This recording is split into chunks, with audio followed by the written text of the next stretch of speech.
hockey fans, welcome to NYI FYI with Sean Croft and Chris Hessel. Here we are. This is the one show that people have been waiting for since episode number 1, and we're into episode like 115 or 120. Let's not get that far. I mean, we'll see. Ways to go. Aside from this show, the actual sale show, and a Stanley Cup show. Otherwise, this is the one that people have been waiting on.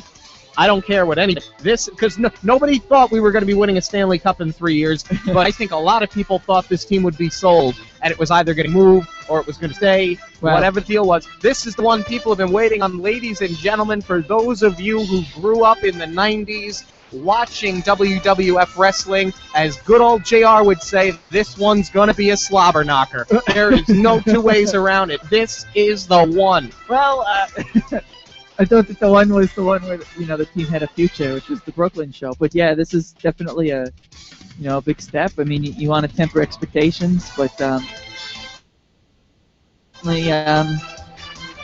certainly looks pretty encouraging. Let's say, for like.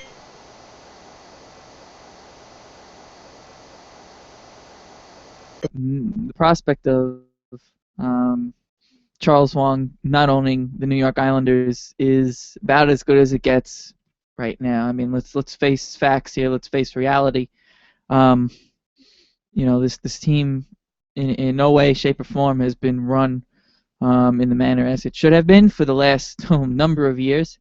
Really, it's come down to a question of when on earth is this man gonna remove himself from the team, and it certainly seems like that may happen sooner rather than later, with all the talk going on, and thanks to Bob McKenzie on Thursday night into, I guess it was really after midnight, so it was really early Friday morning, setting the New York Islanders fan base into a frenzy with his news of talks have been going on, or I guess hinting that maybe they're just starting, and it may happen, but it may not happen, and things like that. Here we are. I got that text message from you. I'd say it was around 1 o'clock in the morning. Technically speaking, if you're going by the way of the clock, that would have been Friday morning. Yes. Thursday night, Friday morning. Correct. And I was just about ready to go to sleep. Not anymore. Oh, I was dozing off. I was watching. I have class on Thursday night, so I'm watching the DVR of the game. I'm about halfway through this game. I'm in the middle of the second period. Actually, I had a power outage too. My house in East Northport here, we had a power outage. We lost power for about half an hour. So somewhere in the middle of the second period, my power cuts out and came back around midnight. So I start watching it. It was like as soon as I started watching it again, within 10 minutes, my phone was blowing up. And it is very unusual for a guy like Bob McKenzie to be tweeting that late of an hour at night. And any insight, I mean, usually these guys, they stick to, you'll get some late night news, but it's very unusual, especially when there's no trade deadline happening, for these guys to be up and tweet news this late at night. So for him to go on his BlackBerry at 12 o'clock midnight, 12:15 in the morning, and tweet out this news, and Bob McKenzie, let's be real, I mean, I'm seeing I know a lot of people's thoughts on, without going too much into it, and bloggers and Blogbox and whatever. We are a member, of course, and when I'm looking at the comments from our friends that we share the blog box with, a lot of downplaying, a lot of, doesn't mean anything type of thing. I think yes, it means a lot. For Bob McKenzie to 12:15 in the morning, go on his BlackBerry and text this news out to the world, means that he feels pretty darn confident about it. And I would put a whole lot of stock into what Mr. McKenzie has to say. And more so than even Darren Drager. And, this is as serious as it gets right now. You know, we're not going to downplay this. We're not going to sugarcoat this. This is going to go on. You said it last week, and it was the timing, or 2 weeks ago. I don't remember what it was. It was last week. And the timing, and the timing could not have been better. I mean, this much has been going on. I mean, anybody who's been paying attention to this team knows what this end game was. The only question was when. Some people thought recouping money. Once he got to Brooklyn, some people thought that he would sell sooner rather than later. I had heard the rumors back in the November, December time frame, and actually into January, and then it got really quiet, and and there was just really nothing. It didn't seem like there was any movement or anything. And now you're into March, the end of March, beginning of April, and you have Mackenzie coming out with his news here, and it definitely puts some legs to it. The thing that really sets everything ablaze here is Charles Wong's comments. Yeah, if you guys didn't read them, this was Charles Wong's statement regarding the possible sale. This is on NewYorkIslanders.com. You got to go to the news feed on the top menu bar to get to it. In recent months, there have been numerous expressions of interest in the purchase of the New York Islanders, as I have consistently stated.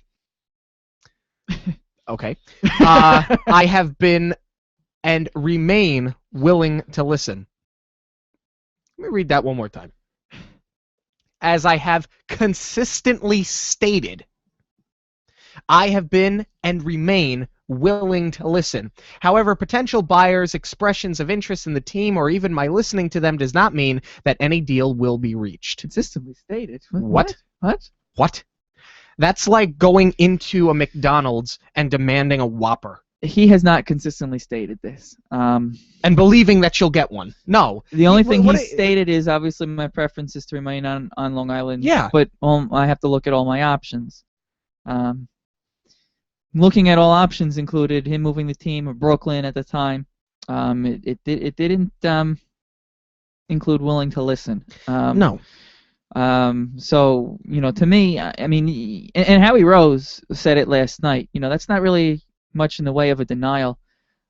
If something gets reported, you usually get Art Staples saying there's no truth to the rumor of this, there's no truth to the rumor of that. We had it last year when Mackenzie reported the whole Luongo thing, that the Islanders were trying to do the Luongo-DiPietro swap, and of course when that obviously wasn't going to happen, you had Staple reporting Snow would be interested in Luongo as a buyout, but no truth to the interested in trading for thing. But, you don't have any of that. We might have to give up a draft pick to do that, Can't give up a draft pick to solve your biggest gaping problem on the roster. God forbid. We need that pick. But so you know what? He's got all the picks he needs for when he's unemployed in 2 weeks. Now what difference does it make? I wish this would have happened. I wish this would have happened a month ago when we still had Vanek on the team. Well, we'll get to all that because it's all related. Oh, and by the way, the Skype is up, so if you guys want to call in and discuss this, at this point in time, Chris and I kind of decided before we came on, the show's finished when the show's finished. So if that means we're done at 12 o'clock, we're done at 12 o'clock. If we're done at 1 o'clock, we're done at 1. If we're done at 6:45 tomorrow morning, then we're done at 6:45 tomorrow morning. Affects you more than me, but hey, that's how it is. So this show doesn't really end until it's over, if that makes any sense whatsoever. So come on, let's go. We got the comment section on the YouTube, of course. Sell Charles Sell, MW147. Yes. Sell Charles Sell. Well, so as Howie said, it's not really much in the way of a denial. And to me, for a team that denies everything, they deny everything. Skype at NYIFYI, by the way, for those of you who don't know. They deny everything. They won't address certain things. Except with with their canned answers and stuff like that. Of course, the biggest one being Snow saying, as I consistently said, we'll, if something makes sense, we'll look at it. But this strikes me as somebody who's frustrated that word got out, and word is now public that the Islanders have been on the market. Yep. Basically. And things go south. So yeah, it's very possible that things could make turn for the worse. Something gets misunderstood as you go along in this process, and all of a sudden, it backs out of a deal, and then you're looking for trying to pick up the pieces. But I do think that this has been something that's been going on. I mean, and then you read the TSN article and you find out that there's a $75 million loan due. Mm-hmm. And then you remember back in January to the Marriott loans that they owe $103 million worth of loans, and they haven't paid those, and that's under Mr. Wong's watch. And it's like, wow, this is, obviously there's something going on here where he's trying to get out of some of his things, and even if he's selling a majority stake in the team, he's selling it so that he's selling his majority stake and probably keeping some percentage just so he can continue to bring in some money from this team.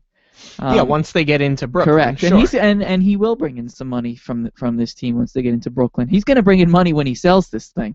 If you to believe Bob McKenzie, which I do, and that this team is worth $350 to $400 million. I think to anybody who wants to own an NHL team, sees this as an opportunity to really rejuvenate a franchise, really turn a team into a valuable commodity in Brooklyn, similar to the way that the Nets have become such a big brand name in such a short time. And it makes it very clear that he's going to get a good haul for this, and if he keeps some percentage of ownership where he doesn't have say, that's going to be very good. Oh, let me make no mistake about it, and I said this last week. When Computer Associates, a company that has pretty much just stayed here, while everybody else has come up here, for those of you watching on the show, I've gone about eye level with here in regards to Computer Associates if you're listening to the podcast, and then here way above my head when you think about things like Google or whatever.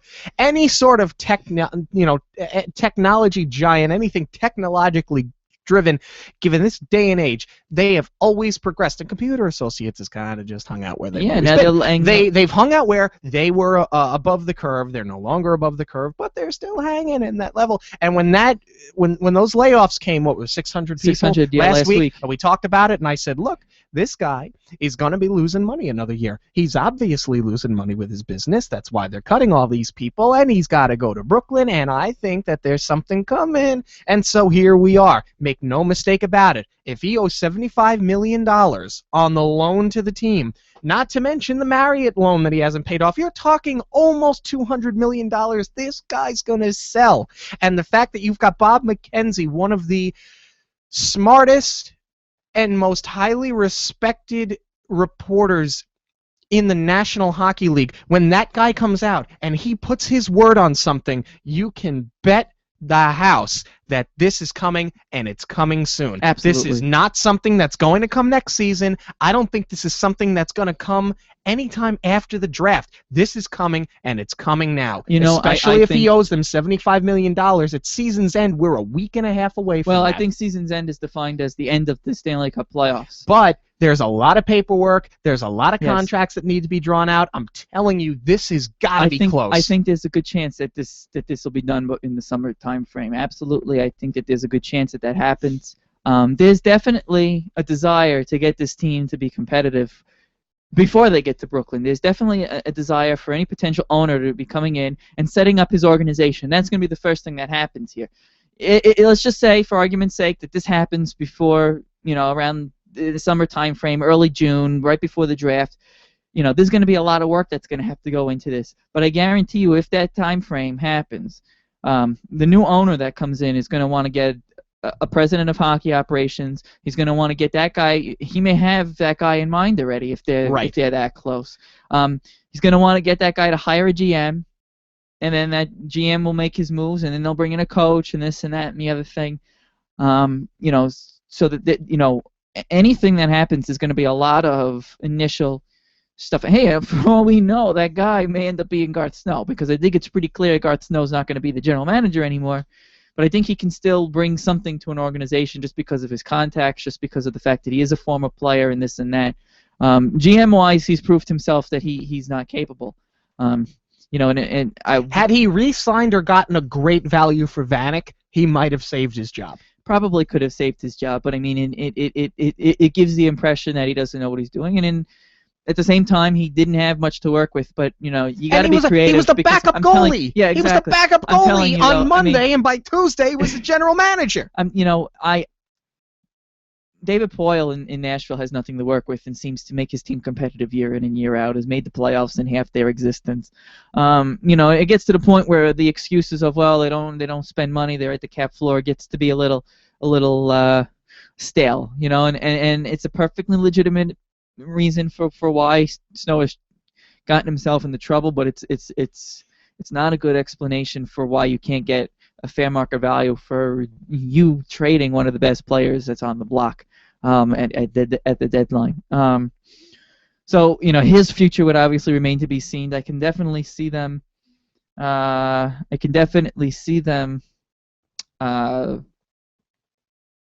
Keeping whomever comes in, keeping him on in some capacity, even just temporarily.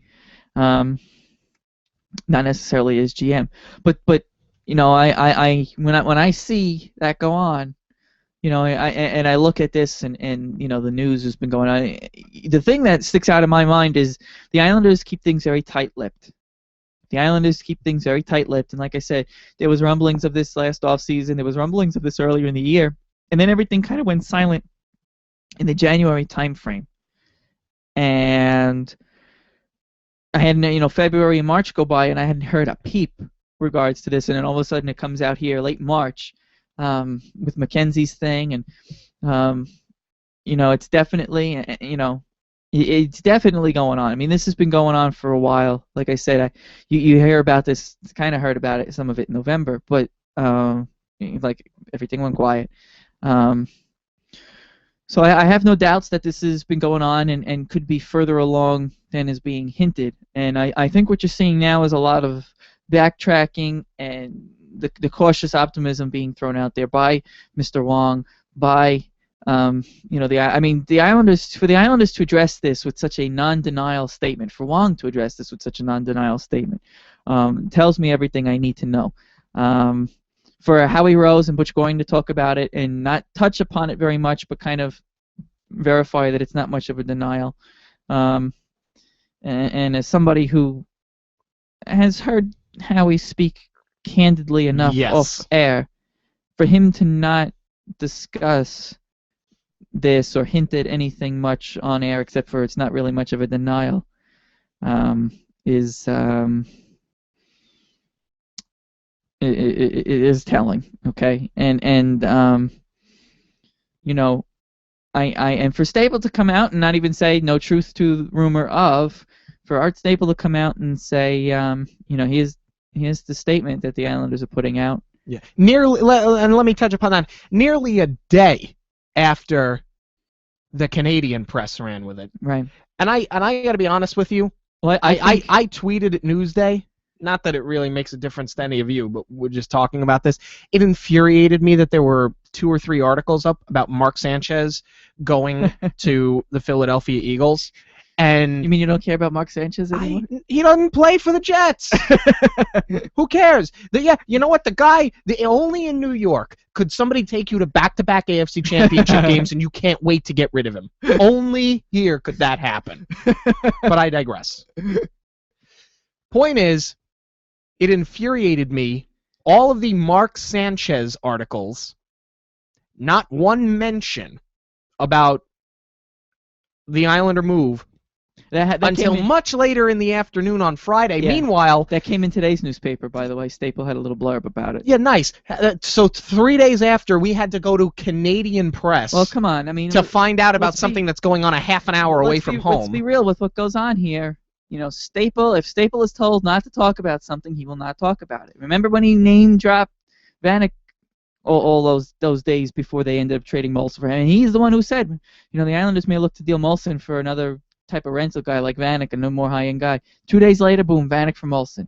It's entirely possible that Staples been told, don't really run with this too much. We want to keep this on the DL. We're already upset that this news got out. Or B, the people that he talks to, which isn't necessarily the owner, it's the PR people, it's the GM, it's players or staffers, may not have known that this has been coming. This could also be blindsiding the people that he talks to. You just don't know. Yeah. I think it could be one of those scenarios, and that's why Staple really didn't know. I mean, he was on the road. They played in Tampa that night. He was obviously writing his post-game stuff. He gets it out at 11 o'clock at night, whatever it is. He gets back to the hotel. His phone blows up with all this stuff, and he goes, oh, gosh, I got to figure out what's going on here. Well, the Islanders aren't making a statement at midnight. They decided to make one after practice on Friday, and, he really couldn't probably get much info, either from the people who he deals with on a regular basis, or the Islanders just kind of told him, we'll make a statement and we'll get back to you. But usually Staples the guy who would have the exclusive info. He's the first one to report these things. For McKenzie to report it and for nobody to deny it, but everybody to kind of run with it, tells me all I need to know. You know what my biggest point about this whole argument What's is? that? Newsday's a rag. With that being said, we're going to take a break because, boy, this chat room is fired up. Don't forget the Skype is available at NYIFYI. We're taking callers. We're always willing to take callers, but today especially. And this is good. We needed some excitement. This is all fired up right now. So, oh boy. All right, we got to take a break, and we've got to just. Yep. Okay. We need to breathe. Yep.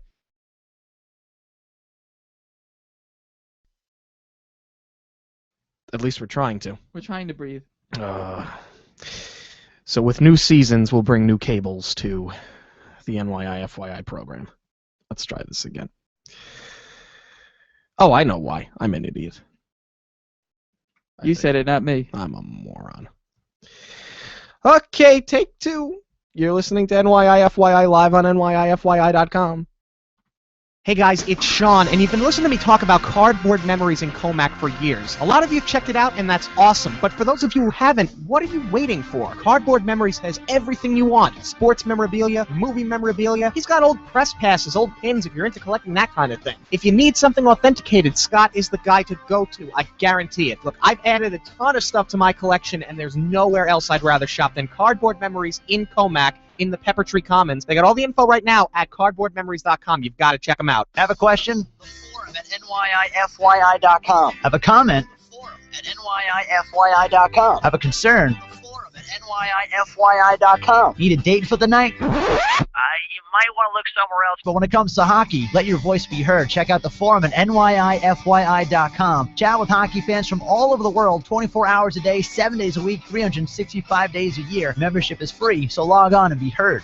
The forum at NYIFYI.com.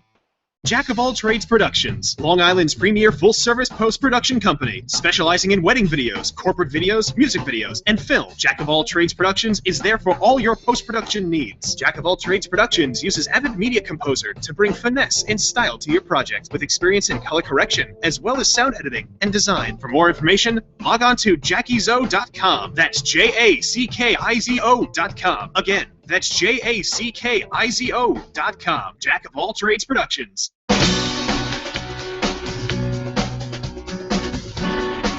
Okay. We're getting back to it. You're listening to NYIFYI live at NYIFYI.com. Sean Croft and Chris Hessel on a Sunday, March the 30th. This chat room is insane right now. Yes, good morning, guys. Yes. So this is one heck of a way to start the morning. Yeah. All right. Let's get to the chat room. Yeah? Yeah. Yes. Okay. MW, not exactly a denial. That's in regards to the Wong statement. Not a denial at all. No. Christopher Style, we're kind of just, we'll get to all of you, so just hang tight. We're a new name. Welcome. Yes, welcome, Christopher. We're starting at the top and working our way down. News 12 interviewed Howard Dolgan, owner of the Syracuse Crunch. Seems he's a quote-unquote interested party in this mess. He's somebody that was named a couple of days ago. Actually, he was named pretty much out of the chute because he's been looking to own a team. It's been a goal of his for about 20 years, and he was approached by By Spano. Yeah, that was if you look at there was an article in the Syracuse. Spano! Yeah. There was an article in the Syracuse paper that actually talked about all this before News 12 had it. It's funny because everybody's pointing to that article and saying, "Oh, he's late to the party," because he says he's got a friend who will ask about and this and that, and we'll approach the Islanders about decoy. I think that's a big decoy. I think supposedly he has discussed this. I read an article yesterday, I think it might have been CBS, that said that he has discussed with his inside group of people the possibility of buying the team. Now, obviously, he does not have the money to buy the team, but he is involved with somebody who has. I think he said the quote was something to the effect of more than a significant amount of money. Yes. And they're willing to bankroll him. And this is what I'm saying. Everybody's looking at this and saying, well, the article in Syracuse says that he's going to join the bidding. He's a little late to the party if this has been going on. Don't necessarily buy the article. If this guy is in with Wong and has a good rapport with him, and they're working towards a deal, he may not want to be the guy strategically saying, "Oh yeah, I've been talking to Charles for months about the Islanders. My interest is known." He'd be the guy saying, "Oh, I'd be interested in that." It's a decoy. I think that he's a good possibility of an owner for this when you look at the evidence that he's brought Aki to Syracuse. He has been owning the Syracuse Crunch for 20 years, and it's difficult to get some of these teams to stay in an area that long. But look at how many times Albany has obtained and lost a team. Correct. Certainly Syracuse does well for themselves, and he's a hockey man. He's from East Meadow. I don't think he's an Islander fan, but he's from East Meadow. He is born and raised in Brooklyn. I think that Howard Dolgan is a pretty strong candidate for the purchase of the New York Islanders. I think that'll confuse everybody. Great, we got a Dolan and a Dolgan. Good point. Yeah, in the city. I just hope that the G is the difference between the two of them. Could be, but he's definitely News 12 reporting on him, and the Syracuse paper jumping in with him. It's PR 101. I mean, I wouldn't buy necessarily that he hasn't had the conversations yet. Is all I'm saying. I took that article as more trying to cool things off since things have leaked. I think that the Islanders and anybody interested in buying this team are kind of in PR mode now, where they're trying to downplay everything and this and that to not ruin the value of the team, not get too many people, into the idea that this has been going on and stuff like that, and get somebody to outbid them and stuff like that. So especially with the money you're talking about here, if you're talking between $300 and $400 million. It's a big chunk of change. So I definitely think he's a strong candidate that we should keep our eyes on. Yeah. Mad Mike, another new name, welcome. If the Isles do not have a respected GM and coach in place, they will never attract free agents, even in Brooklyn. That's correct. Absolutely. That is absolutely correct. Paul Kreischer, another new name, Paul Kreischer, welcome. He wants day-to-day operations, including running the Syracuse Crunch. Now there's, I guess... That's an interesting. That's an interesting. I've heard both ways here. I've heard he can own the Islanders and he can still own the Crunch. You've heard that he can operate the Islanders, but he can't own the Islanders if he wants to still own the Crunch, because the Crunch, they're the AHL affiliate of the Tampa Bay Lightning. Right. It's so confusing right now. And I guess that's going to be some things that he'll have to look at the logistics of. I mean, look, as much as he loves the Syracuse Crunch, what would you rather own, the Syracuse Crunch or a National Hockey League team in Brooklyn? And this guy's been wanting to own one with that television contract. Yeah, and this guy's been wanting to own one since 2000 and for forever, really. I mean, he's been interested in the 90s, like you said, approached by Spano and all that stuff. But I mean, I remember Newsday's been writing articles about guys that have been interested in teams for a while, and it's been out there. I mean, him, Nelson Peltz, at one point in time, the owner of Under Armour. I mean, all these guys were interested in teams and were linked to the New York Islanders because of their New York ties. In the case of Peltz or Dogon, their Brooklyn ties, their Long Island ties. Certainly. you know, when you look at all the evidence, I mean, Dolgan definitely looks like a guy who could be a candidate for that. He just would have to figure out how that is. I'm not sure what the ruling would be on that, if it would be a conflict of interest or anything. Yeah. Timothy Finn, he already made a statement similar about a year ago. I don't think it's happening this summer or next year. I couldn't disagree with that more because I'll tell you right now, Tim, you watch this team enough to know that Charles Wong finds a way to spend below the salary cap floor when he's bringing not a lot, but a little bit of money into Nassau Coliseum, or into the team while they're playing at Nassau Coliseum. So let's be real here. If he spent above the cap floor and more people came, yes, he'd probably still lose his $30 million a year, but at least he'd have something that he was proud of. If this guy can't come up with $30 million a year, tell me how he's going to find 75. I think what Charles has said, and he has to give them $75 million. I think the only thing that Charles has really said in the past is, we're very excited about Brooklyn, and as long as I'm the owner of the New York Islanders, this will happen, this won't happen, this will happen, this won't happen. He's never come out and said, I'm always listening to offers for this and that and the other thing. He made comments after the referendum loss when he said, we'll look at our other options and this and that, and I'm open to all ideas and things like that. Tell me what I can build, and but we never heard any talk of a sale. I mean, it was just things in the newspaper, and then when the Islanders would make a comment on it, and it's a little sketchy. I mean, for him to come out and actually make a statement on something, given the way that the New York Islanders operate, either means he's got to try and get the spotlight off of him temporarily, which is not going to happen now that this has been out from Bob McKenzie, or downplay it. And if he really wanted to downplay it and that nothing was going on, he would have just come out and said, "No, I'm not. I'm the owner of the New York Islanders, and nothing's changing that right now." It was a very vanilla statement. It was a very un-Islander-like statement when it comes to off-ice issues. Yeah. That's what gives this a little bit more legs. MW, anytime by early June is fine, but at that point I see Garth surviving another season. Yeah, and that's kind of what I was saying. I think,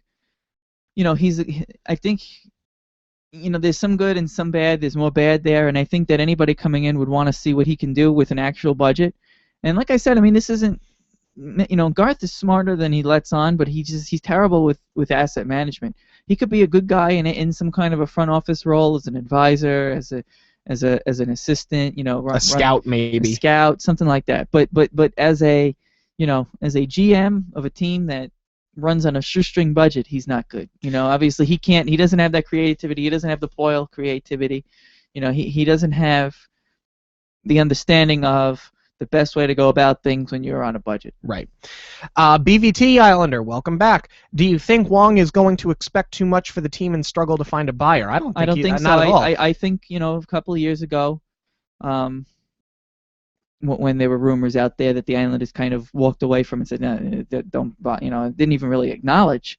The word on the street was $300 million. Now this team is going to Brooklyn and is a year away from that, and has a superstar player to build around, and and don't discount the fact that the Islanders did get the operations back from Brooklyn over the winter, as was reported. The fact that the Islanders did take the hockey operations back from Brooklyn, and makes the franchise a little bit more valuable. I mean, you're really then buying the whole package of something that's really been burned down about as close to the ground as you could get at this point. It definitely makes something valuable. I mean, this is a project that somebody can buy and throw their weight around and fix to really get it to the point where they're putting their mark on it, from hockey ops to ticket sales to business ventures and everything. And I think that Charles is going to get a pretty darn good return, especially if he's still going to be a minority owner of this team. He'll still make some money, and he's also going to get a really good price considering what he paid for this team. Yeah, he lost a lot of money.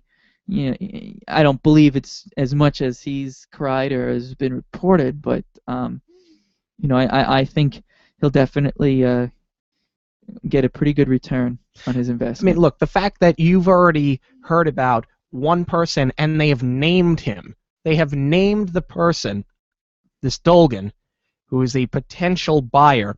He has expressed his interest. This is not something where, the Islanders might have an owner, but we don't know who it is. The fact that they're naming people specifically, and because there are so many people who have been tied to the potential sale of this Islanders, let's not forget, there was also a time when LaFontaine and Dennis Leary were tied to potentially buying this team. The fact that this team is moving into a big, shiny Brooklyn arena, Brooklyn is trendy, Brooklyn is hip, it's a fabulous arena. There's going to be a lot of money made there. The television contract is huge. The team's getting paid $15 million a year to play in the building, which is pretty much unheard of. They're going to get a radio contract because they're stuck on this crap Hofstra radio station that you lose after 5 miles anyway, and then they're on a crap radio station out east. So you can't listen to the games. They're going to get on something. Maybe this new WOR that the Mets are on. Could be. It could be that. Maybe Bloomberg takes them back. Maybe they find a way to get onto FAN. I mean, I don't know with them having the Devils. There is just so many opportunities. They could get on CBS. They could get on ABC. I'm just thinking of all these radio stations that have or are currently airing games. The Yankees were on ABC and CBS. Now they're on the Fan. It's so possible that the Islanders could get involved with being on any of these radio stations, so there's going to be a radio contract. This team right now, they're playing in New York. For those of you who don't know, and you can assume, but for those of you who don't know, is the #1 media market in the world. Los Angeles is number 2, which is why it's almost insane that Los Angeles doesn't have a football team. They will eventually, but I digress. That's another situation. The point is, this is the #1 media market in the world. There is so much money to be made here. Trust me when I tell you. They will have no problem finding a buyer. Absolutely not. And the reason that I don't, notice we haven't mentioned any of the Brooklyn guys. I mean, they're still, of course, in the conversation. But I think it's very telling that they did turn over the business controls back to the Islanders. So this was obviously something of, if you give me that back, I can make this team very valuable and get out of here. Remember, Wong and Ratner were friends. Okay. Wong also wasn't in love with the idea of going to Brooklyn. I mean, you can tell on this guy's face, as exciting as it was, and as much as he says it's exciting, we're going to Brooklyn, I don't think his heart was in Brooklyn. His heart was on Long Island, and he fought the good fight and tried to do what he could, and it's just not happening. I don't think he had long-term intentions of owning this team into Brooklyn, but and I think what you're seeing now is the admission of that. We're getting to that point where something's going to happen. And like I said, it's entirely possible that nothing happens by the summer.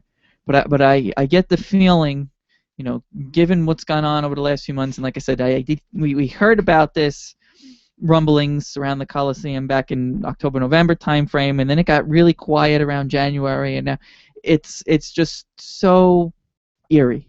Okay, Mm-hmm. it's so eerie, and And I know a lot of people are pointing to things like, LaFontaine quit his job with the Sabres and this and that. And LaFontaine wanted to go back to the NHL. I don't think he's involved. The Brooklyn guys, maybe, I don't know, but certainly, I think it very well could be a guy like a Dolgan or otherwise, in the area type of thing. But that's, I think, what we're looking at right now.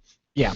Okay, Christopher Stiles. Supposedly, Charles wants to reduce ownership to 25% of the team. Is that acceptable? I'd prefer that he sell the team entirely and divorce himself from any involvement or influence over the Islanders. With 25% ownership, he doesn't have that much influence. He's not going to have much influence. I mean, if he's looking for a way in part of this deal to get money back in his pocket, sure, whatever. He wants to continue to try and line his pockets, which is really what this looks like it was all about for him anyway from the get-go. It was the real estate, it was the lining of the pockets. Fine, whatever. As long as he doesn't have a say in hockey operations, he can sit there and have his skybox and whatever. At this point, it just needs to have somebody completely different running the controls. And with a 25% ownership stake, if that's the number, because it is a majority stake that he's trying to sell, if it's 25% that he has, he's not going to have much of a say, if any, and won't have the ability to really affect hockey decisions one way or another. And if he disagrees and they have these meetings and he disagrees with something, I say, all right, then sell your 25% share and get the heck out, because this is how we're running this team. And people that have more say than him will have no problem saying that. Yeah. Kathleen Cairns, an interesting last name. Are you related? This comment says you might be. Let's be honest. This team is full of idiots from the coach up. Capuano should be fired. Capuano will be fired. Capuano's going to be fired with or without Wong selling this team. Right. Snow should be fired. Wong should sell. Okay. Christopher Stiles. Sean, Howard Dolgan was reported to be a season ticket holder back in the day. Yeah, but you know what? If I hate the New York Rangers, and I hate the Boston Red Sox. I hate the New England Patriots. But you know what? If any of them called me right now and offered me a contract to go be their radio guy, I'd take it. If you see the opportunity to do what it is you've wanted to do, you're a fan of everybody. This is true. So Absolutely that doesn't true. mean anything. I get what you're saying, but it doesn't mean a thing. He's not going to put his lifelong dream on the back burner because he likes the Rangers. Who will never be for sale. No. And you know what? Of course he's a Ranger season ticket holder. He's a businessman. Of course he's a Ranger season ticket holder. Now, he could be a fan, but if you have the opportunity to take advantage of, owning a team, which has been his goal, at least for the last 20 years, but I have to imagine that everybody's always wanted to own a team. Everybody that loves sports wants to own a team. Yeah. He's not going to turn that opportunity away because it's the Islanders. That's not, trust me. If he has the chance, he's going to take his shot. Seems like the YouTube thing is a little glitchy today. It seems like they're coming through though. Sometimes your comments are coming through a little delayed, so all of a sudden we just got like 20 at once, and so so if we don't get to you right away, it's probably because it hasn't popped up on our screen yet. But but we do. Them. I mean, we're getting them. Usually. Right now there's a ton of people. I can't believe this. Yeah, watching more than usual, and I expect it's only going to go up from there. Let's talk about some of the things that have been rumored. MW says that that Dolgan does not appear to be the name being discussed here from what he's read, and that's the thing. I mean, we've read that he has. Some people say he's not. I mean, anything's possible. The point of the matter is, and it goes back to what we said before in regards to, I believe it was BVT's question. Because there are specific names being thrown around.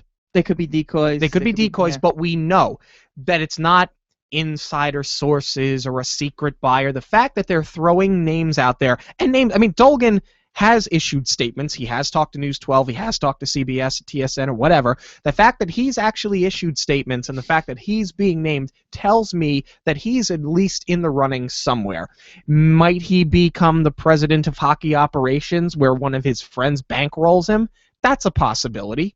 But the fact is, names are being thrown out there. That's more than we've ever had up to this point in time. The buzz is very real. I mean, the buzz is very real, and I think it's rejuvenated a bunch of people. That Islander crowd last night certainly seemed to have some pep in their step, and I think a lot of this news that's broken has a lot to do with it. I think it's, and it was kind of funny to hear Howie's comment when there was a skirmish. It was kind of funny to hear Howie's comment when he says, "Come on," when the fans are really into it, like every hit that was being thrown, the crowd got louder and louder, and how he was like, "Come on, Charles, do you really want to sell this?" And kind of said it in a joking, mocking-ish tone. I like I said, as somebody who's been around Howie Rose a few times in a candid situation, I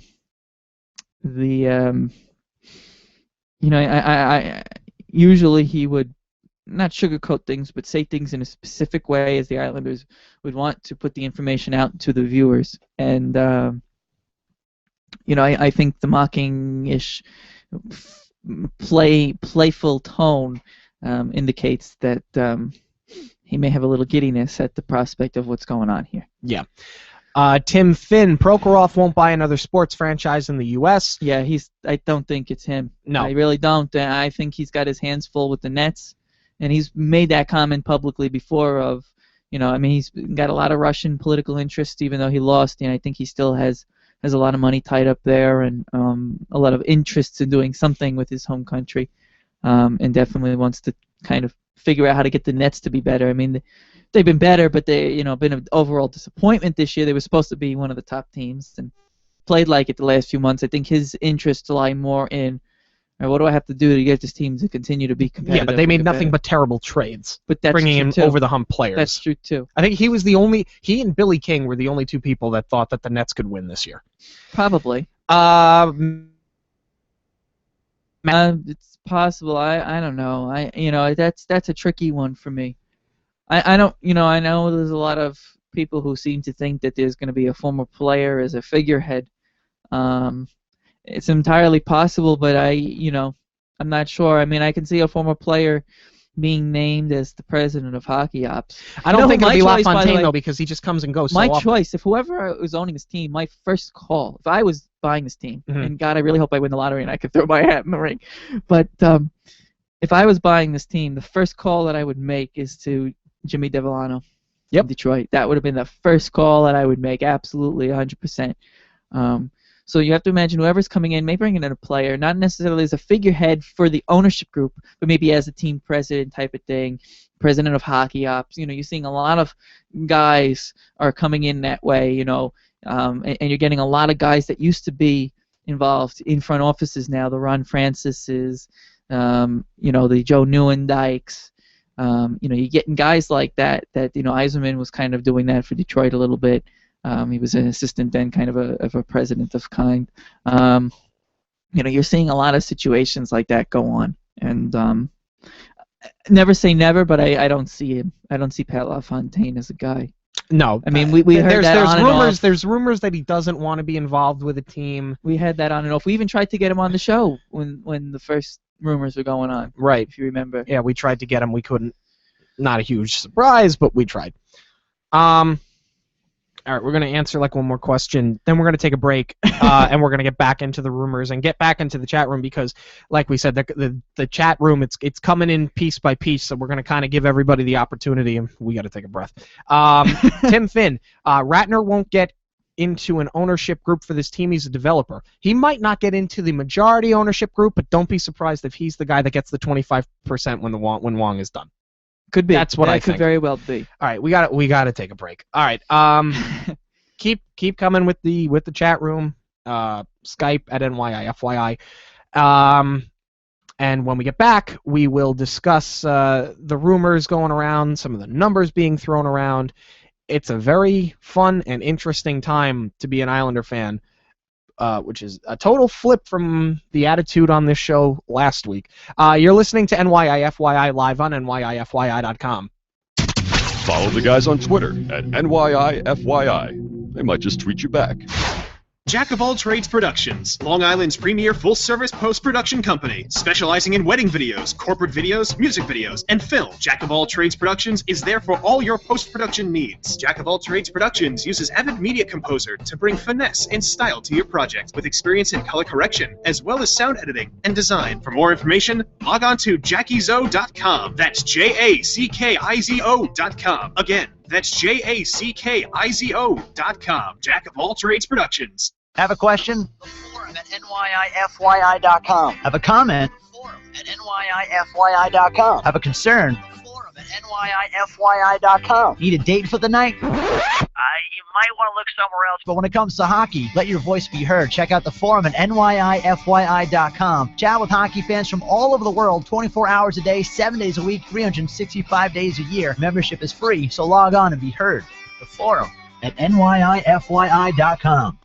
Hey guys, it's Sean, and you've been listening to me talk about Cardboard Memories in Comac for years. A lot of you have checked it out, and that's awesome. But for those of you who haven't, what are you waiting for? Cardboard Memories has everything you want. Sports memorabilia, movie memorabilia. He's got old press passes, old pins if you're into collecting that kind of thing. If you need something authenticated, Scott is the guy to go to. I guarantee it. Look, I've added a ton of stuff to my collection, and there's nowhere else I'd rather shop than Cardboard Memories in Comac in the Pepper Tree Commons. They got all the info right now at cardboardmemories.com. You've got to check them out.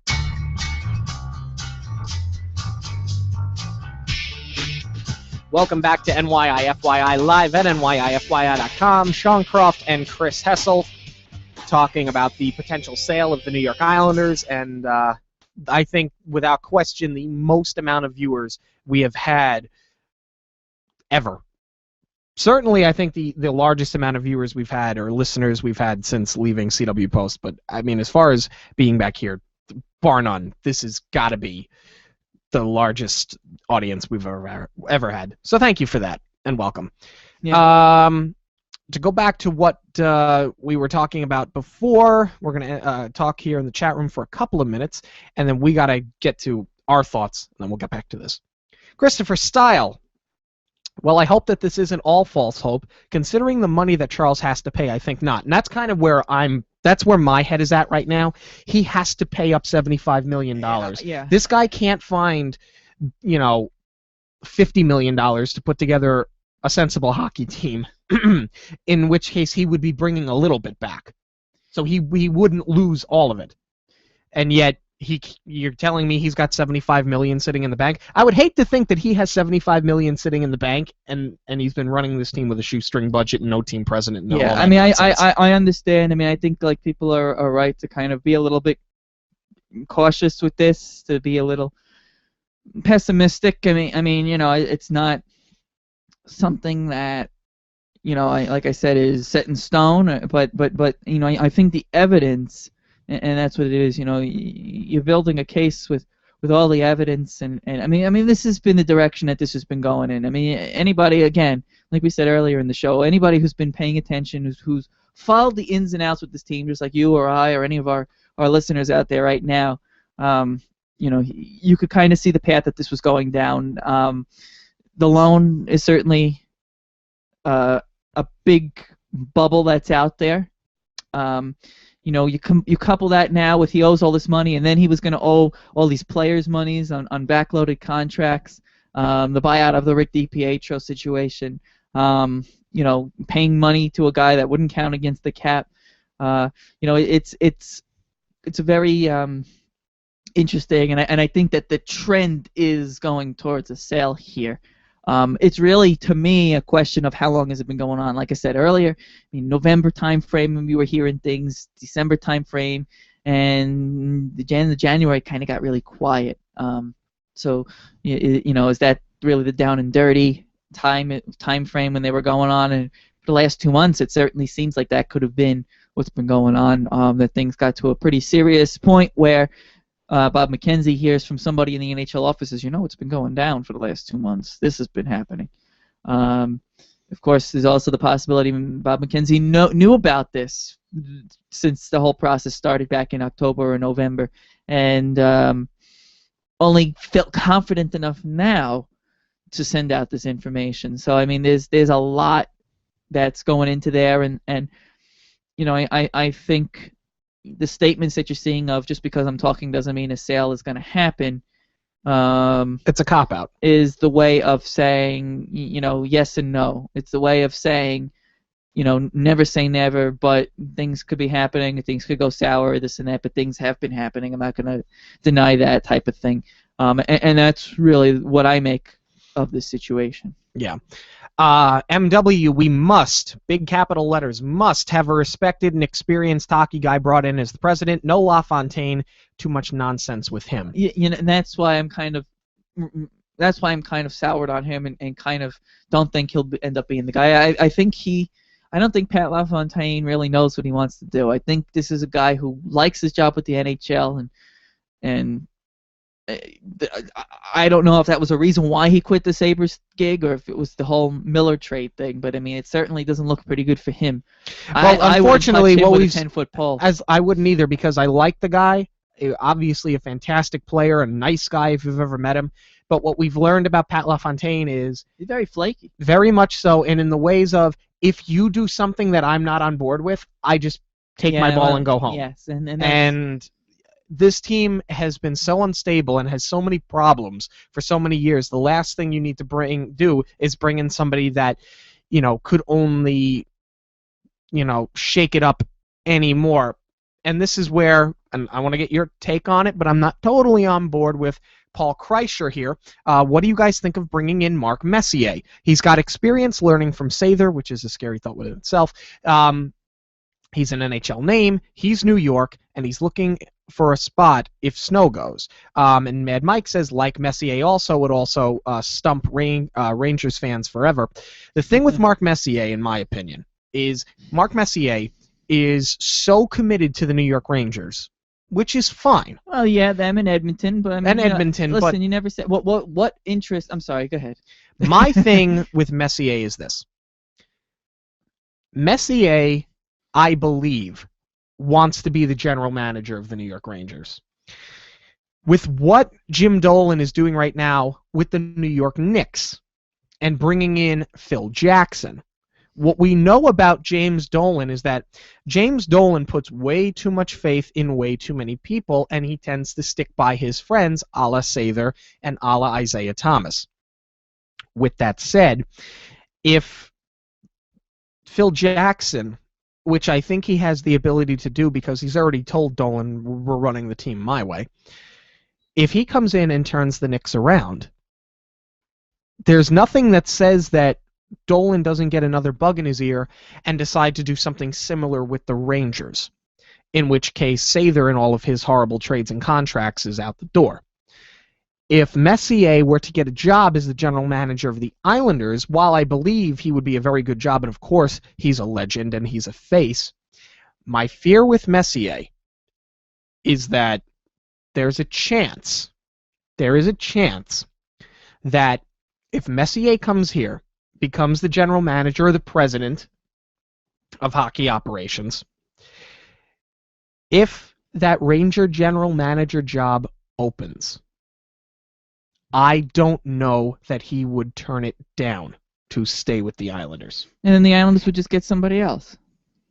But my question to you is, do you want to bring in a new general manager and risk having to flip him again in 2 or 3 years? You know, my preference is not, but you know, just kind of get to what you were saying. What interest did Wayne Gretzky really have with the Phoenix Coyotes? I mean, to make him become a part owner and then become the coach and everything. I mean, you know, just because a player doesn't have a history with the team doesn't mean that it's not an. I mean, what history did Steve Yzerman have with the Tampa Bay Lightning?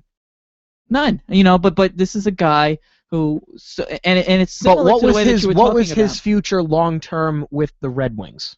Well, yeah, this is true too. That's what I'm saying. Kenny Holland was not going anywhere. Right. There is right now, I believe, even though Sather has been the general manager for a long time, I think that job is going to be up for grabs soon. I'm not especially so sure, if the Knicks get it turned around. Sather's been a little bit smarter. I mean, the San Luis thing, Callahan thing was really a little bit of a out of the ordinary thing from him. I mean, he's been able to shed contracts to get the McDonoughs and Brassard and this, you know, but you know, I think he's been better of late, you know, but you know, certainly for as long as they don't put up successful playoff runs, which obviously would be ending in Stanley Cups, the Phil Jackson scenario becomes more and more likely. Absolutely. You know, that's Messier is an interesting topic. It's not. I wouldn't make a decision based on a guy potentially leaving should a job open up, because the Rangers could go on and win the Cup this year, and then Sather's not going to go anywhere. Right. That job won't open up, you know, and we could be singing a different tune in a few months.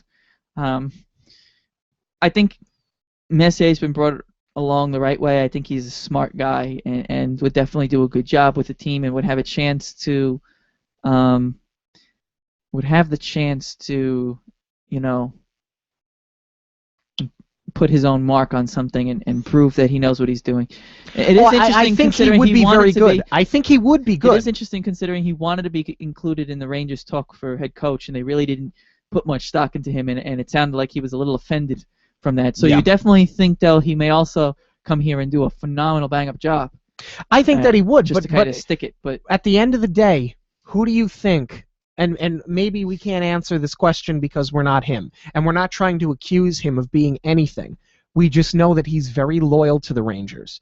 Yeah. So, if he was the general manager of the Islanders and that job opened up, would he turn it down? Well, we don't know, but it's kind of a. Is that a risk you're willing to take? Yeah, to speculate on that right now is kind of it's kind of tough. But if he's got a good situation and he likes the ownership, what the ownership's going to do, if Dolgan or person X is just there and saying, here's your money, here's your money, here's your money, and isn't getting his nose into everything like James Dolan would, Yeah. Messier may say, I don't need that aggravation in my life. I got a good thing going on with the Islanders here. They're giving me the resources I need to get the job done. They're letting me make the hockey decisions, me and my team make the hockey decisions, and this and that. There's so many other factors.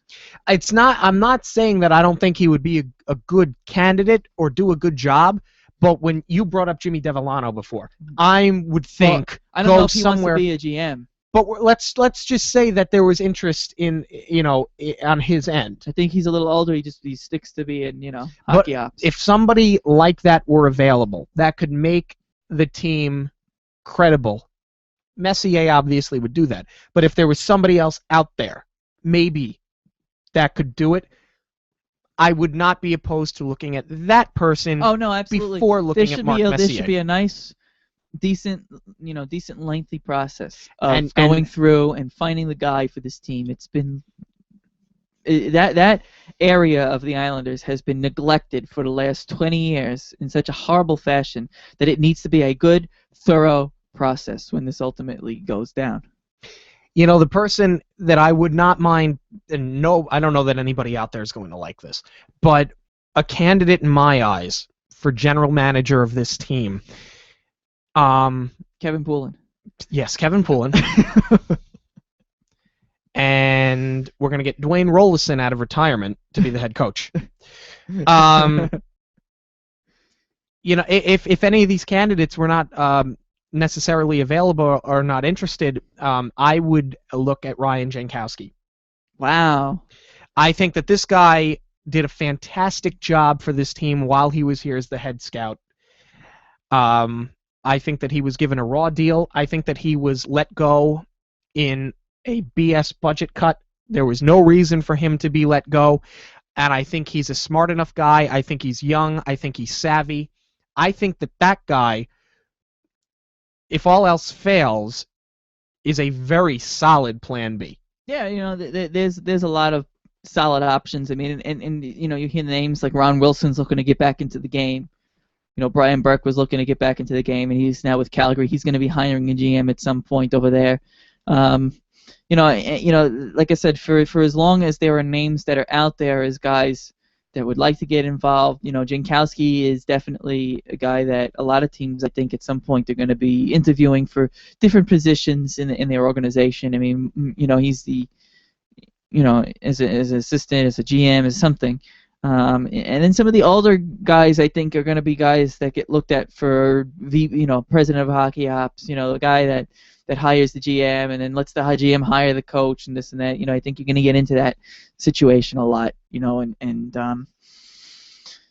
the whole thing with looking for GMs right now is a little premature, but I'm not gonna, like I said, if this happens, and if I was the new owner, and I was going through and trying to hire a guy, I wouldn't sit there and go, well, I like him, but I don't like the opportunity may arise in 3 years where the Rangers job will open, and he'll go take that instead, and that's not something that would be on my mind. I mean, that's part of the interview process. You got to go, how committed are you to this?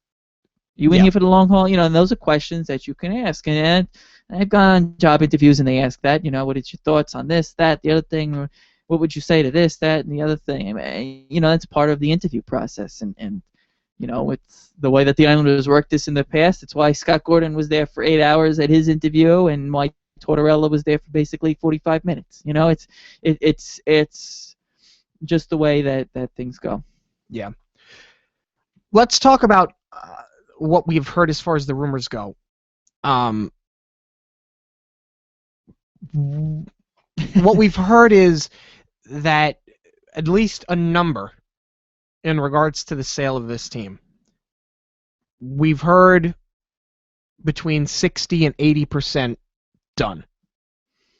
The fact that Bob McKenzie is talking about it and the time frame and the timeline when you really look at everything, it makes sense. And as soon as this came out, I figured it was at least 80% of the way you did, done. Yeah. It's tough. Especially when you look at how much money Wong owes on this loan. You talk loan. to some people and you get 50-50. You talk to some people, you get 60-40. It's it's out there. I mean, it's out there. It's hanging there. When you go by the evidence, again, you know, of the backloaded contracts, the buyout of a guy who's not on the cap, the penny pinching on coaches, the penny pinching on rosters, you know, especially with the way some things have gone, you know, it looks to me like this is going down the path of getting done sooner rather than later. That's the only reason that I feel a little bit more confident about this as the days go by, that I think something's happening, I think something's going on. I think it's gone on and long enough to the point where Bob McKenzie felt comfortable enough to talk about something may be happening, it still may not happen, but something very real is going on there. You know, and you have to imagine it's got to be somebody from the NHL offices leaking this news. I mean, Wong is close with Bettman. Wong's got to obviously update Bettman. Bettman and him have been holding hands for a lot of things over the last few years.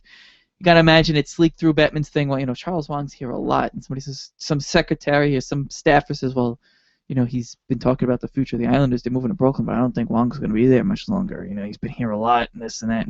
You know, and that's what happens. And you know, for McKenzie to have those contacts, because let's be honest, any Islander news that typically breaks is typically broken by Art Staple.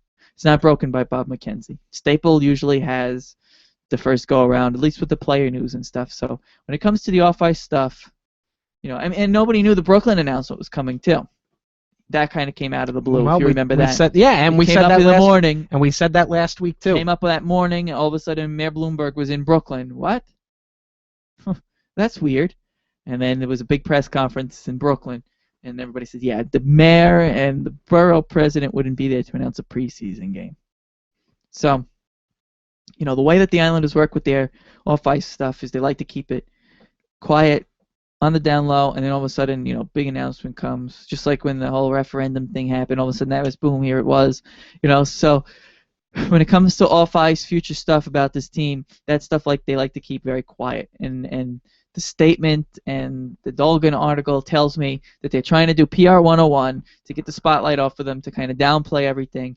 And I think that they're upset that this news did get out. So yeah, and I think that you definitely have enough time to put together a really solid hockey team as far as front office goes by the time you get to the draft and free agency. Because if you remember correctly, the Winnipeg Jets that sale was made official right after Memorial Day, and that gave them roughly 3.5 weeks to put together a hockey operations team for the draft, and they were able to do so, and they drafted Mark Scheifele, a very talented hockey player.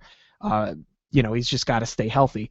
But you know, they kind of went off the board to get him. They passed on a guy like Couturier, but they got a really good player, Mark Scheifele. Kevin Cheveldayoff has done a pretty good job there. Claude Noel did okay, but he's gone, and now Paul Maurice is in there doing a really nice job with the Winnipeg Jets.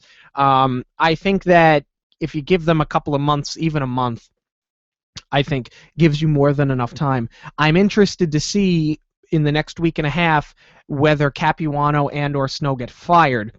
If they do, and you don't hear anything about interviews or search, you can assume that the sale will come by Easter, maybe the end of April. That's really aggressive time. Well, that's 3 weeks. I think this is more of a summer thing. You're talking May, June. But I'm saying if you fire the head coach, if you fire the head coach, and if you fire the general manager, and you're trying to put together a team of people in the front office to prepare for the draft and free agency, you fire them, you don't start interviewing anybody within a week or two. That tells me that you cleared house for somebody else to take over. Maybe not. So, I mean, we'll see. I mean, wouldn't the new ownership group want ample time? Could be. So I'm saying then you would have maybe the end of April. Maybe not Easter. Easter, yeah, okay, I'll give Easter's a little aggressive. But the end of April, first week of May? Nah, I still think that's aggressive. I'm thinking middle, end May, early June-ish.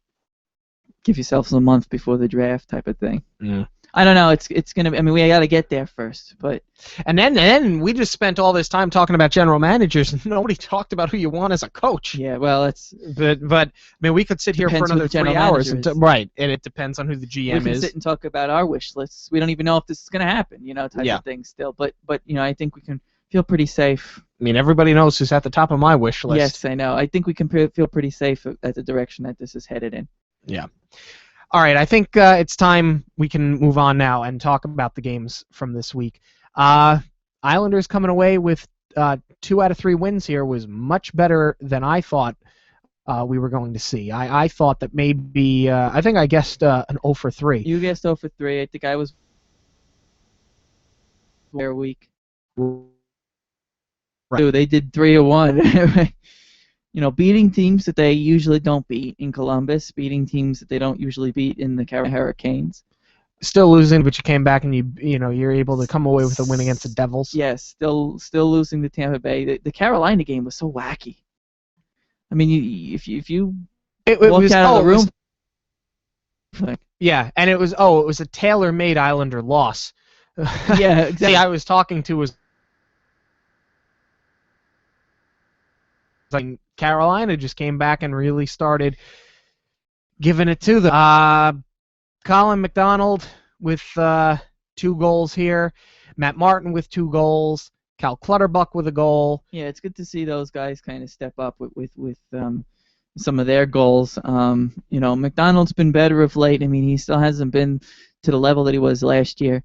You know, and you wonder if a lot of that is coming from guys like Strome that are kind of bringing out the best in him. I know they're playing on the same line. And Strome's looked really good in my eyes, you know, over the last several games. A lot better than his first stint. And I think, you know, it's, you know, the Martins and the McDonalds, I mean, these guys are, you know, Martin hasn't had a great season at all, really. I mean, he's, you know, thrown a lot of hits. Defensively, he's been a little bit in a fog this year, I feel. And, you know, you got to mention, under this regime of the Islanders, see, now we have to make that caveat all the time. Under this regime of the Islanders, he'd probably be pretty safe. With anybody else, you got to imagine, fan favorite or not, you know, that this is a guy that the Islanders would be like, this isn't, you know, a guy who's being a very good hockey player. I mean, all he's doing is throwing hits. We're getting more out of a guy like a Cal Clutterbuck with hits also. We're getting more, you know. So it's kind of good to see him kind of get off of his schneid and put some points out and maybe start to play a little bit better. Yeah.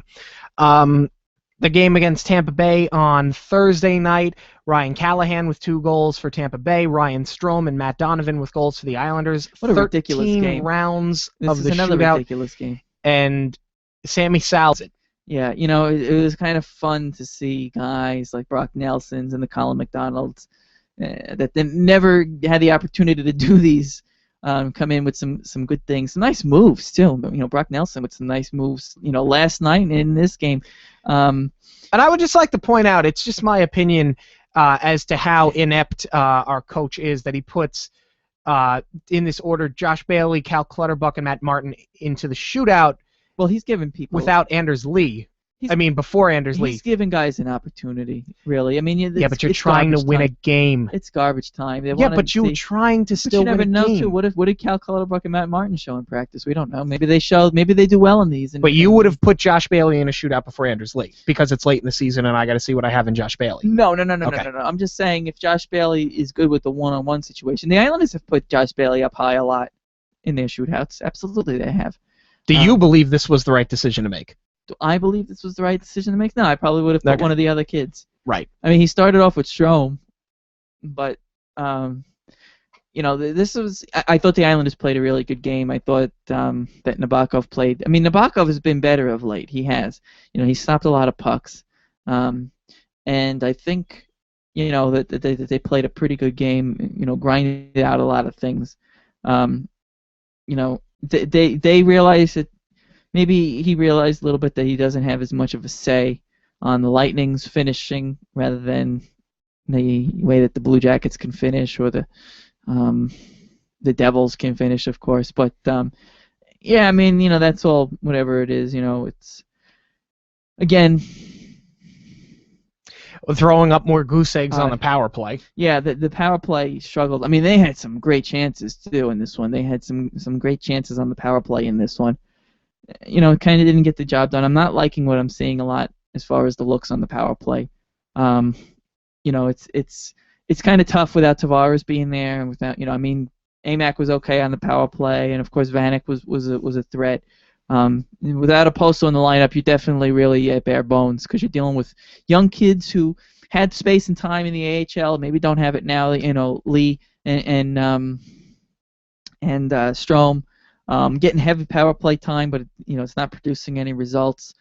Franz Nielsen's kind of keeping things in check there, and it's good to see him still putting up points on his way to a career year. But definitely, you'd like to see a little bit more out of the special teams. And Tampa's an okay team as far as defense goes, but I'm not thrilled with it. I think that this is a team whose defense you can definitely navigate through, especially on the man advantage. So I was a little disappointed that the Islanders couldn't figure that out, and definitely should have had more goals than they did in this game. But Ben Bishop's been phenomenal this year. Yeah, great pickup for them. And then yesterday, the Islanders beating the New Jersey Devils. Franz Nielsen scores his 23rd of the season. He also nets one in the shootout along with Brock Nelson. Boy, the Devils.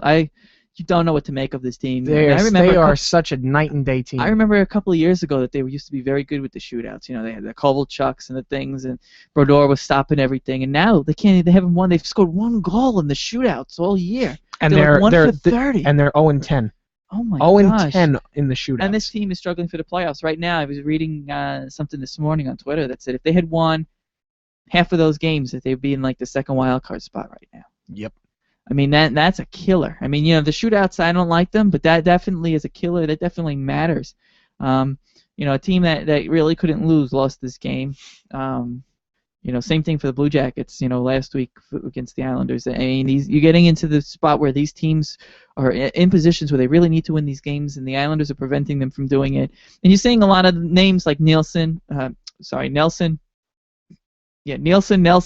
Strome, Lee on the score sheet, and it's a good thing that the Islanders are winning games with these guys as being part of the offense. Again, still like to see a little bit more out of the power play. Yeah, another goose egg. I mean, last night was against the Devils. I think they only went on it twice, but and you knew still. what to expect with the Devils. They play a disciplined brand of hockey. And very good, strong defensive play still. The frustrating thing is that we will go weeks, literally weeks, without seeing a power play goal. Yeah, absolutely. And I mean, Anders Nielsen did good, but he still scares me. He still goes, still a lot of scrambling for some of those attempts yesterday. I didn't think that they were enough. That the attempts that he was getting was enough to do all that scrambling. He's not very technically sound. No, and I don't understand why he just keeps dropping down into a butterfly. I don't know, but every time. He's been stopping some good pucks, and it's a little frustrating sometimes. Yeah. 3 games this week. Tuesday at home against the Panthers. No, not against Luongo. Well, is he hurt? Is he playing? That's right. He took that injury in Carolina. Yeah, Ellis didn't played he? last night, and I'm going to say that the Islanders, you know what, they can't beat the Panthers no matter who's in it. I'm going to say lose. Lose. Okay. Then Wednesday they got to travel over to Ottawa, play the Senators. That's a win. Ottawa, come on. Bobby Ryan's out for the year. Come on, this team's given up. All right, that one I'll give you. And then we host the Capitals on Saturday at 5 o'clock. It's an afternoon game. It's against the Capitals. I'm going to say no. I'm going to say no. I'm saying no. All right, so we're both going 1 and 2, and we agree on which games those are going to be. All right, we're going to take our final break. When we get back, it is going to be Sin Bin time. Oh, man, we haven't done that. We haven't done a Sin Bin in a while, because the team...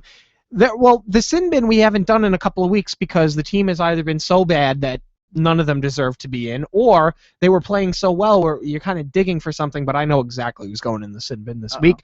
So if you guys want to get in on that, of course, the chat room is open. Don't forget to subscribe to the podcast. Just find NYI FYI in the iTunes store and hit subscribe. Hey guys, it's Sean, and you've been listening to me talk about Cardboard Memories in Comac for years. A lot of you have checked it out, and that's awesome. But for those of you who haven't, what are you waiting for? Cardboard Memories has everything you want. Sports memorabilia, movie memorabilia. He's got old press passes, old pins if you're into collecting that kind of thing. If you need something authenticated, Scott is the guy to go to. I guarantee it. Look, I've added a ton of stuff to my collection, and there's nowhere else I'd rather shop than Cardboard Memories in Comac in the Pepper Tree Commons. They got all the info right now at cardboardmemories.com. You've got to check them out. Have a question? The forum at nyifyi.com. Have a comment? The forum at nyifyi.com. Have a concern? The forum at nyifyi.com. Need a date for the night? You might want to look somewhere else. But when it comes to hockey, let your voice be heard. Check out the forum at nyifyi.com. Chat with hockey fans from all over the world, 24 hours a day, 7 days a week, 365 days a year. Membership is free, so log on and be heard. The forum at nyifyi.com.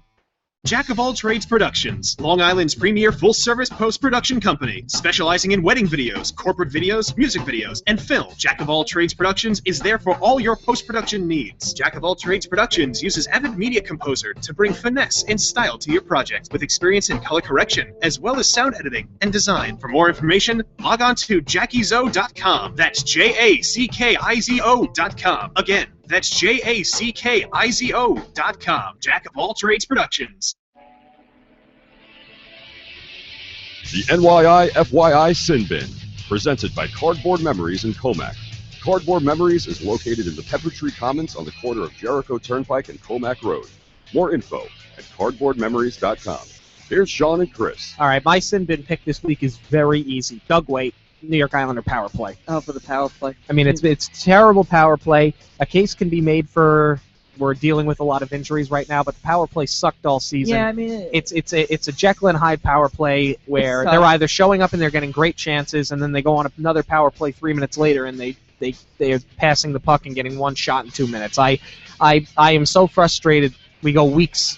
I said it before. We go weeks sometimes without a power play goal. I gotta do it. It's Doug Waite in the power play. Yeah, I mean, I could choose Waite. I mean, Bailey. You know, for me, when I look at Josh Bailey, he's been a little bit sickening to watch. You know, he's been getting more minutes, and with all these guys hurt, the Grabner, Tavares, I mean, he's not doing much with his chances. A lot of the defensemen are pinching. I mean, they're young. I mean, guys like Churchman and stuff, and I like what I see. But he pinches a lot, and it's created some odd man rushes. Hasn't really burned them too much. I mean, the Islanders got burned a little bit last night on kind of falling asleep on the Henrique play, but you know, defensively. But I mean, it's a little bit of a mess. The power play certainly was not good. Bailey has not helped. You know, and I know he's been getting some power play time. You know, not getting passes off. He'd probably be one of my picks. Honorable mention to the power play only because of the injuries. Defense with the pinches, gotta rein yourself in, even though it's late in the season. You know, you're trying to prove that you got a head for this, and like I said, I love Churchman, what he's provided, but a lot of pinches and a lot of like getting caught as deer in headlights and trying to make a beeline back the other way. But you know, power play, Bailey, all these are honorable mentions. I can't pick one to go in this thing. MW says his Sin Bin pick is whoever chose Bailey as third star last night. He also says it seems unlikely that Snow gets fired until the sale actually happens. Cap is a different story. Yeah. He should definitely be gone immediately. Yeah. He says 4-game point streak right now. House money season has kicked in big time. Next will be Josh Bailey going on a scoring tear. Yeah, pretty much. That's how these seasons always end. But I, you know, with or without new owner, bad owner, whatever. I thought Capuano was going to be gone after the year. I know a lot of people didn't think so, but that's just usually how it goes. You know, you fire the coach. The GM, when a new owner comes in, if a new owner comes in, usually gets some time. So definitely, I think he'll end up with some time. Yeah. Paul Kreischer also chiming in saying that Luongo is in fact injured. So yes. I guess we won't be seeing him. No, that's too bad. Yeah. Oh, well. All right, so that's going to do it for us this week. We will be back next week at 11 a.m., and next week will be the final show of the season. We'll come back, I'm sure, around draft time, free agency. Obviously, if the team gets sold, we'll come back, we'll do a show. But at the very least, we'll be back around draft time and free agency, probably the week in between.